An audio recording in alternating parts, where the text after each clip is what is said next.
Hello, ഇന്ന് നമ്മൾ 5ാം ക്ലാസ്സിൻ്റെ ഹിന്ദി ആനുവൽ എക്സാമിൻ്റെ കുറച്ച് മോഡൽ ക്വസ്റ്റ്യൻസ് ആണ് നോക്കുന്നത്. നമുക്കിതുപോലെ ഒരു പാരഗ്രാഫ് തരും, ഒരു കഥയായിരിക്കും അല്ലേ, കവിതയിൽ തരും. എന്നിട്ട് എന്താണ് അതൊന്നൊരു 5 ക്വസ്റ്റ്യൻസ് ഉണ്ടാവും. അപ്പോൾ നമുക്ക് തന്നിട്ടുള്ള പാരഗ്രാഫ് നോക്കാം.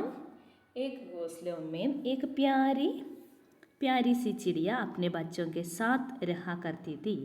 ഒരു കൂട്ടിൽ ഒരു അമ്മക്കിളിയും കുഞ്ഞിക്കിളികളും ഉണ്ടായിരുന്നു അല്ലേ. വേ സബ് സാത്ത് മേ ഹമേശ ഹി ഖുശാ രഹത്തെ थे. മമ്മി ചിടിയ അപ്നെ ബച്ചോं को ഖാന പാനി ഘോഷന സിഖാത്തി ഹേ. മമ്മി ചിടി എന്താ ചെയ്യുന്നത്, ഈ കുഞ്ഞുങ്ങൾക്കൊക്കെ വെള്ളം കുടിക്കുന്നതും ഭക്ഷണം കഴിക്കുന്നതും എങ്ങനെയാണെന്നൊക്കെ പറഞ്ഞു കൊടുക്കുന്നുണ്ട് അല്ലേ. യെസ്, മമ്മി ചിടിയ അപ്നെ സാരെ ബച്ചോं को उड़ने का प्रशिक्षण देती है. മമ്മി ചിടിയ എന്താണ് അവർക്കൊക്കെ ട്രെയിനിങ് കൊടുക്കുന്നുണ്ടല്ലേ. വഹ് റോസ് ഉനോം ഉഡ്ന സിഖാത്തി ഹേ. ധീരെ ധീരെ ഉൻകെ തീനും ത്വച്ച് സീഖ് ജാത്തെ ഹേ. അങ്ങനെ പതുക്കെ പതുക്കെ അമ്മക്കിളിയുടെ 3 കുഞ്ഞുങ്ങളും എന്ത് ചെയ്തു, ഇതെല്ലാം പഠിച്ചെടുത്തു അല്ലേ. ഇനി നമുക്ക് ക്വസ്റ്റ്യൻസ് നോക്കാം. ഘോസ്ലെ ഉമ്മയും കോൻ അപ്നെ ബച്ചോं के साथ रहा करती थी. കൂട്ടിൽ ആരായിരുന്നു അവരുടെ മക്കളെ കൂടെ ഉണ്ടായിരുന്നത്, ജീവിച്ചിരുന്നത് ആരാണ്? ചിടിയാണല്ലേ. യെസ്, പക്ഷിയാണ്. ബച്ചോं को उड़ने का प्रशिक्षण कौन देती है. മക്കൾക്ക് എന്താണ് ഈ ട്രെയിനിങ് കൊടുത്തിട്ടുണ്ടായിരുന്നത് ആരാണ്, എഴുന്നേൽക്കാനൊക്കെ ഉള്ളത്? അത് മമ്മി ചിടിയാണല്ലേ. യെസ്. ചിടിയ അപ്നെ ബച്ചോं के साथ कहाँ रहती थी. ചിടിയ തൻ്റെ കുഞ്ഞുങ്ങളെ കൂടെ എവിടെയാണ് ജീവിച്ചിരുന്നത്? ഘോൻസ്ലെ മേ അല്ലേ, കൂട്ടിലായിരുന്നു. യെസ്. ഇസ് ഗദ്യാംശ കാ ഉചിത് ശീർഷക് ലിഖോ. അപ്പോൾ ഇതിന് പറ്റിയൊരു ഹെഡിങ് കൊടുക്കാനാണ് അല്ലേ. ഉചിത് ശീർഷകം കൊടുക്കണം, നല്ലൊരു ഹെഡിങ്. നമുക്ക് എന്ത് കൊടുക്കാം? ചിടിയാന്ന് തന്നെ കൊടുക്കാം അല്ലേ. യെസ്, ചിടിയ. നിങ്ങൾക്ക് ഇഷ്ടമുള്ള ഹെഡിങ് കൊടുക്കാം കേട്ടോ. ഓക്കെ, അപ്പോൾ ഇവിടെ കൂടുതൽ ചിടിയനെ കുറിച്ച് പറയുന്നുണ്ട്, നമുക്ക് ചിടിയാന്ന് ഹെഡിങ് കൊടുക്കാം. അടുത്ത ക്വസ്റ്റ്യൻ നോക്കൂ. സമാനാർത്ഥം കണ്ടുപിടിക്കാനാ അല്ലേ. പാനിക്ക് സമാനാർത്ഥ ശബ്ദ ലിഖോ. പാനി എന്ന് പറഞ്ഞതിൻ്റെ സമാനാർത്ഥം എന്താണ്? ജലമാണ് അല്ലേ, വെള്ളം. വെള്ളത്തിന് പാനി എന്നും ജലം എന്നും പറയും. ഓക്കെ, അപ്പോൾ ഒരേപോലെയുള്ള വാക്കുകളാണ് അല്ലേ, ഒരേ അർത്ഥം വരുന്ന 2 വാക്കുകൾ. അപ്പോൾ ഇങ്ങനെയും ഉണ്ടാവും കേട്ടോ, ക്വസ്റ്റ്യൻ ഉണ്ടാവും. അടുത്തത് നമുക്കൊരു കവിത തന്നിട്ടുണ്ട്, കവിത വായിച്ചിട്ട് അതിന്ന് ഉത്തരം കണ്ടെത്താനാണ്. ഓക്കെ. റിംജിം റിംജിം വർഷ് ആയി ധർത്തി കി സബ് പ്യാസ് ബുझായി ശ്യാം ഘട്ടായേം ഘുമട് രഹി ഹേ നദി നാലിയാം ഉമട് രഹി ഹേ. ഓക്കെ, അപ്പോൾ ഇവിടെ ഒരു 4 വരി കവിത തന്നിട്ടുണ്ട്. എന്നിട്ട് എന്താ ചോദിച്ചിട്ടുള്ളത്? മഴേനെ കുറിച്ചിട്ടാണ് അല്ലേ കവിത. യെസ്. കേസേ വർഷ് ആയി, എങ്ങനെയാണ് മഴ വന്നിട്ടുള്ളത്? റിംജിം റിംജിം അല്ലേ, ഇതൊക്കെ ഈ ക്വസ്റ്റ്യനിൽ തന്നെ ഉണ്ട് അല്ലേ. ഇതാ ഇവിടെ റിംജിം റിംജിം വർഷ് ആയി. അപ്പോൾ അത് ക്വസ്റ്റ്യൻ ഒന്ന് നന്നായിട്ട് വായിച്ച് നോക്കിയാൽ മതി. എന്നിട്ട് ആൻസർ നോക്കുമ്പോൾ നിങ്ങൾക്ക് സെയിം സാധനം തന്നെ കാണാൻ പറ്റും. ഓക്കെ. യെസ്. അപ്പോൾ അടുത്തത് നോക്കുക. ജൽ ജീവൻ കാ ആധാർ ഹേ യേ സന്ദേശ് ദേത്തെ ഹുയി എക് പോസ്റ്റർ തയ്യാർ കരോ. ഇനി അടുത്ത് നമ്മളൊരു പോസ്റ്റർ ഉണ്ടാക്കണം. എന്താണ് അതിലെ മെസ്സേജ്? എന്തായിരിക്കണം? ജൽ ജീവൻ കാ ആധാർ. ജീവൻ്റെ അടിസ്ഥാനം എന്താണ്? ജലമാണെന്ന് കാണിച്ചുകൊണ്ടൊരു പോസ്റ്റർ തയ്യാറാക്കണം. അതിനെന്ത് വേണം? നമ്മൾ ആദ്യം തന്നെ ഒരു ബോർഡറൊക്കെ വരയ്ക്കണം അല്ലേ.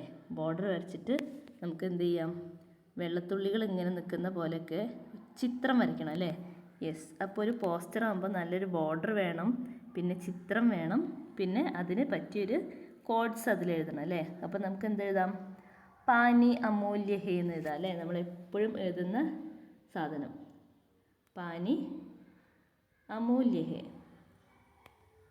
അമൂല്യ ഹേ. ഓക്കെ, അപ്പോൾ ഇത്രയും എഴുതി കഴിഞ്ഞാൽ നിങ്ങൾക്ക് അതിൻ്റെ ഫുൾ മാർക്ക് കിട്ടി. ഇതിൻ്റെ ഉള്ളിൽ എഴുതി ചേർക്കണം കേട്ടോ. അപ്പോൾ നല്ലൊരു ബോർഡർ ഉണ്ടായിരിക്കണം, നല്ലൊരു ചിത്രം, വെള്ളത്തിൻ്റെയോ നിങ്ങൾക്ക് ഇഷ്ടമുള്ളൊരു വെള്ളമായിട്ട് റിലേറ്റ് ചെയ്തിട്ടുള്ളൊരു ചിത്രം കൊടുക്കുക. പിന്നെ ഈ വേർഡ്സും കൂടി അവിടെ എഴുതിയിട്ടുണ്ടെങ്കിൽ ഫുൾ മാർക്ക് നിങ്ങൾക്ക് കിട്ടും. ഓക്കെ ആണല്ലോ. ചിലപ്പം പ്രകൃതിയെ കുറിച്ചിട്ടായിരിക്കാം പോസ്റ്റർ. അപ്പോൾ എന്താ എഴുതേണ്ടത്? പ്രകൃതി സബ്കാ ഘർ ഹേ എന്ന് എഴുതാം അല്ലേ. ഇതൊക്കെ നമ്മൾ എപ്പോഴും പറയുന്നതാണ് അല്ലേ. യെസ്, പ്രകൃതി സബ്കാ ഘർ ഹേ എന്ന് പറഞ്ഞിട്ട് എഴുതണം കേട്ടോ നിങ്ങൾ.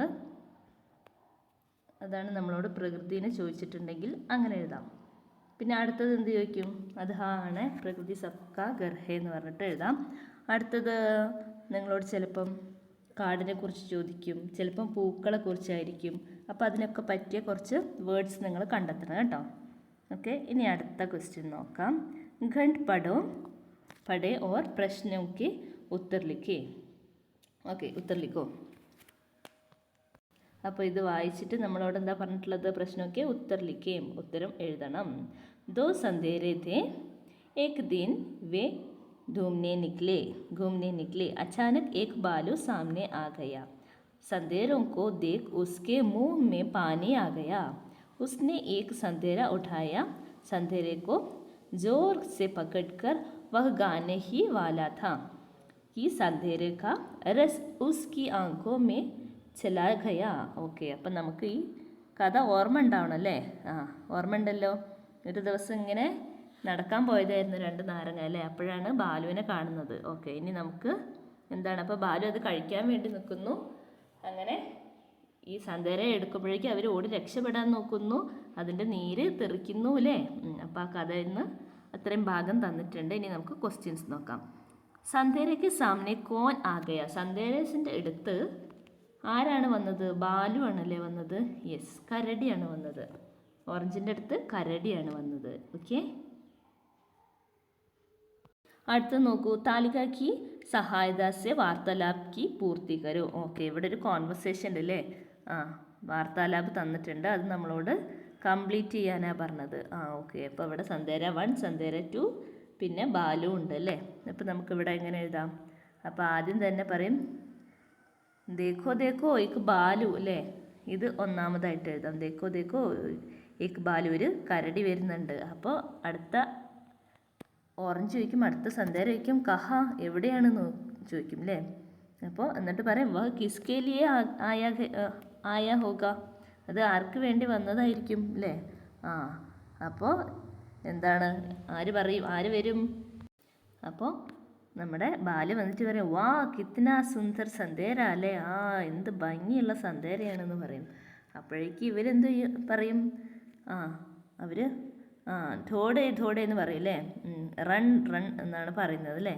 യെസ്, ധോഡോ ആണ് കേട്ടോ. അപ്പോൾ അതിൻ്റെ മുന്നേ ആയിട്ട് എന്ത് വരും?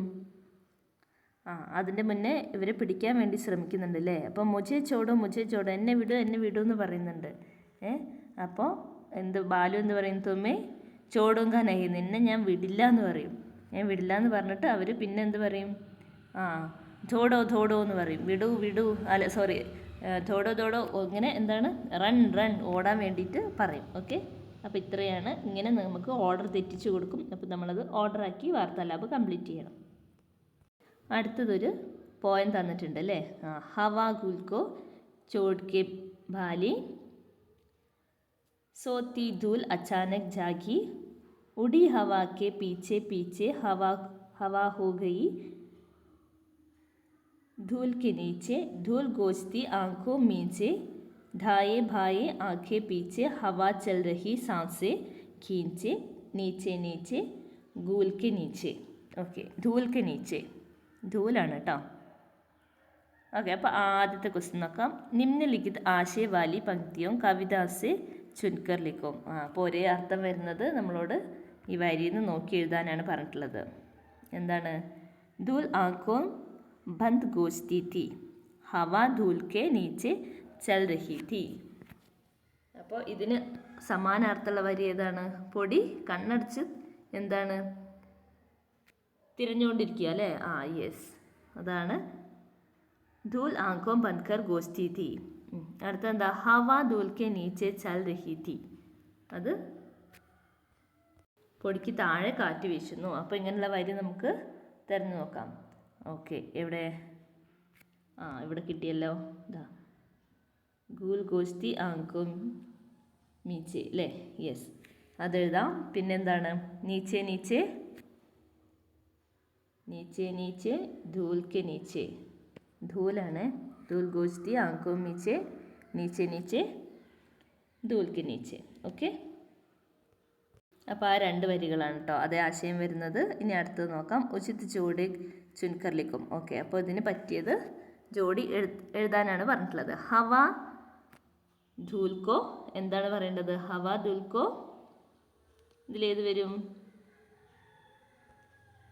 ചോട് കെ ബാഗി, ഇതിവിടെ വരും അല്ലേ? അടുത്തത് സോത്തി ധൂൽ എന്ത് വരും? സോത്തി ധൂൽ അച്ചാനക് ജാഗി അല്ലേ? യെസ്. ലാസ്റ്റ് വൺ ഉഡി ഹവ പീച്ചെ പീച്ചെ. ഉഡി ഹവ പീച്ചെ പീച്ചെ. ഓക്കെ ആണല്ലോ, മനസ്സിലായല്ലോ. അപ്പം നിങ്ങളെല്ലാ ചാപ്റ്ററും നന്നായിട്ടൊന്ന് വായിച്ച് നോക്കണം കേട്ടോ, എന്നാലേ ഇങ്ങനെയുള്ള തരുമ്പോഴേക്കും നമുക്ക് ഓർമ്മ കിട്ടുള്ളൂ. ഇനി അടുത്തൊന്ന് വായിച്ച് നോക്കാം. അടുത്തത് ഡയറി എഴുതാനാണ് അല്ലേ. അപ്പോൾ നമുക്ക് വേണ്ട ഇൻസിഡൻസ് ഒക്കെ അവർ തന്നെ തരും, എല്ലാ പോയിൻറ്സും അവർ തരും. നമ്മളത് കൂട്ടിച്ചേർത്തൊന്ന് എഴുതി കൊടുത്താൽ മാത്രം മതി. ഡയറിക്കും നിങ്ങൾ ബോർഡറും ഡേറ്റും അതുപോലെ തന്നെ എന്താണ് ദിവസവും എഴുതാൻ മറക്കരുത് കേട്ടോ. ഒരു ഡേറ്റ് ഇടുക, രവിവാരോ സോമവാരോ നിങ്ങൾക്ക് ഇഷ്ടമുള്ളൊരു ദിവസം എഴുതുക. എന്നിട്ട് എന്തെഴുതുക, ഈ കാര്യങ്ങൾ തന്നിട്ടുള്ള കാര്യങ്ങളൊന്ന് കൂട്ടി യോജിപ്പിച്ച് എഴുതുക. ഓക്കെ ആണല്ലോ. അപ്പോൾ ഡയറിയുടെ ഫുൾ മാർക്കും കിട്ടും. കണ്ടോ, ഇവിടെ ഓൾറെഡി കൊടുത്തിട്ടുണ്ട്, മാസമൊക്കെ കൊടുത്തിട്ടുണ്ട്. മംഗൾവാർ കൊടുത്തിട്ടുണ്ട്, ഫെബ്രുവരി കൊടുത്തിട്ടുണ്ട് അല്ലേ. ഫെബ്രുവരി 15 എന്നൊക്കെ പറഞ്ഞിട്ട് ഇങ്ങനെ ബോക്സിൽ കൊടുത്തിട്ടുണ്ട്. ബാക്കി നിങ്ങൾ എഴുതി ചേർത്താൽ മാത്രം മതി. നമ്മുടെ ലാസ്റ്റ് ആക്ടിവിറ്റി നോക്കൂ, വളരെ ഇൻട്രസ്റ്റിംഗ് ആയിട്ടുള്ളൊരു ആക്ടിവിറ്റിയാണല്ലേ ഇത്. അതെന്താ, ഇവിടെ കുറച്ച് കളേഴ്സ് കൊടുത്തിട്ടുണ്ട്. അപ്പം നമ്മളോട് എന്താണ് അത് ഫില്ല് ചെയ്യാൻ, അത് ഏത് കളറാണ് ഏതിനാണ് യോജിച്ചത് നോക്കി ഫില്ല് ചെയ്യാൻ വേണ്ടിയിട്ടാണ് അല്ലേ. യെസ്. അപ്പോൾ ഇവിടെ ആരൊക്കെ ഉണ്ട്? ആമയുണ്ട്, ഫിഷ് ഉണ്ട്, തത്തയുണ്ട്, റോസ് ഉണ്ട്, കാക്കയുണ്ട് അല്ലേ. യെസ്. അപ്പോൾ ഈ കളറൊക്കെ എന്താ, കാല എന്ന് പറഞ്ഞാൽ എന്താണ്, കറുപ്പാണ് അല്ലേ. നീല എന്ന് പറഞ്ഞാൽ നീല, ലാലെന്ന് പറഞ്ഞാൽ ചുവപ്പ്, പിന്നെ മഞ്ഞയ്ക്ക് നമ്മൾ പീല എന്ന് പറയും അല്ലേ. യെസ്. പിന്നെ അടുത്തത് ഭൂര എന്ന് പറഞ്ഞിട്ടുണ്ടെങ്കിൽ തവിട്ട് നിറമാണ് അല്ലേ. ഹര എന്ന് പറഞ്ഞിട്ടുണ്ടെങ്കിൽ പച്ച. ഓക്കെ. അപ്പം നിങ്ങളൊന്ന് നോക്കൂ, ആദ്യം തന്നെ ആരാണ്? യെസ്, തവിട്ട് നിറമാണ് അല്ലേ. അപ്പോൾ ഇവിടെ ഭൂര എന്ന് വരും. ഓക്കെ, ഭൂര ഇതാണ് കേട്ടോ. രണ്ടാമത്തേത് മഞ്ഞ. മഞ്ഞയ്ക്ക് നമ്മൾ എന്ത് പറയും? പീല. യെസ്, പീല, മഞ്ഞ. അടുത്തത് ഏതാണ്? പച്ചയാണ് അല്ലേ. പച്ചയ്ക്ക് നമ്മൾ ഹര എന്നാണ് പറയാം. ഹര. ഹര ഇവിടെ ഇവിടെ. ഓക്കെ. അടുത്തത് ലാൽ അല്ലേ. ലാൽ ചുവപ്പ്. ലാൽ ഇവിടെ വന്നു. അടുത്തത് ആരാ? കാല ആണ് അല്ലേ. കാല. നിങ്ങൾക്ക് കളേഴ്സൊക്കെ ഓർമ്മ ഉണ്ടാവുമെന്ന് വിചാരിക്കുന്നു. അപ്പോൾ ഇതുപോലൊരു ക്വസ്റ്റ്യൻ തരും കേട്ടോ. ഓക്കെ. ലാസ്റ്റ് വൺ കാല. അപ്പോൾ ഇത്രയും ഓർക്കുന്നുണ്ടല്ലോ. അപ്പോൾ ഇത് വളരെ സിമ്പിളായിരിക്കും. ഹിന്ദി എക്സാം വളരെ എളുപ്പമായിരിക്കും കേട്ടോ. നിങ്ങൾക്ക് ഒരു ടെൻഷനും വേണ്ട. എല്ലാ ആൻസേഴ്സും മിക്കവാറും ക്വസ്റ്റ്യൻ പേപ്പർ തന്നെ എല്ലാ ഉത്തരങ്ങളും കാണും. അപ്പോൾ നിങ്ങൾ ജസ്റ്റ് ഒന്ന് ശ്രദ്ധിച്ച് വായിച്ച് നോക്കിയാൽ മാത്രം മതി കേട്ടോ. പിന്നെ ഇങ്ങനത്തെ കളേഴ്സൊക്കെ ഒന്ന് പഠിച്ച് വെക്കണം കേട്ടോ. ഓക്കെ ആണല്ലോ. അപ്പോൾ തവിട്ട് നിറത്തിന് ഭുര എന്ന് പറയും, മഞ്ഞയ്ക്ക് പീല എന്ന് പറയും, പീല എന്ന് പറയും. ഹര എന്ന് പറഞ്ഞാൽ പച്ചയാണ്, ലാലെന്ന് പറഞ്ഞിട്ടുണ്ടെങ്കിൽ ചുവപ്പാണ്, കാല എന്ന് പറഞ്ഞിട്ടുണ്ടെങ്കിൽ കറുപ്പാണ്. ഓക്കെ, ഇവിടെ ഉണ്ട് കണ്ടോ. ഓക്കെ ആണല്ലോ. അപ്പോൾ ഇത്രയും ക്വസ്റ്റ്യൻസ് നിങ്ങളൊന്ന് പഠിക്കുക. നിങ്ങൾക്ക് എക്സാം വളരെ എളുപ്പമായിരിക്കും. അപ്പോൾ അത്രയേ ഉള്ളൂ. All the very best. നന്നായിട്ട് പഠിക്കുക. ഓക്കെ.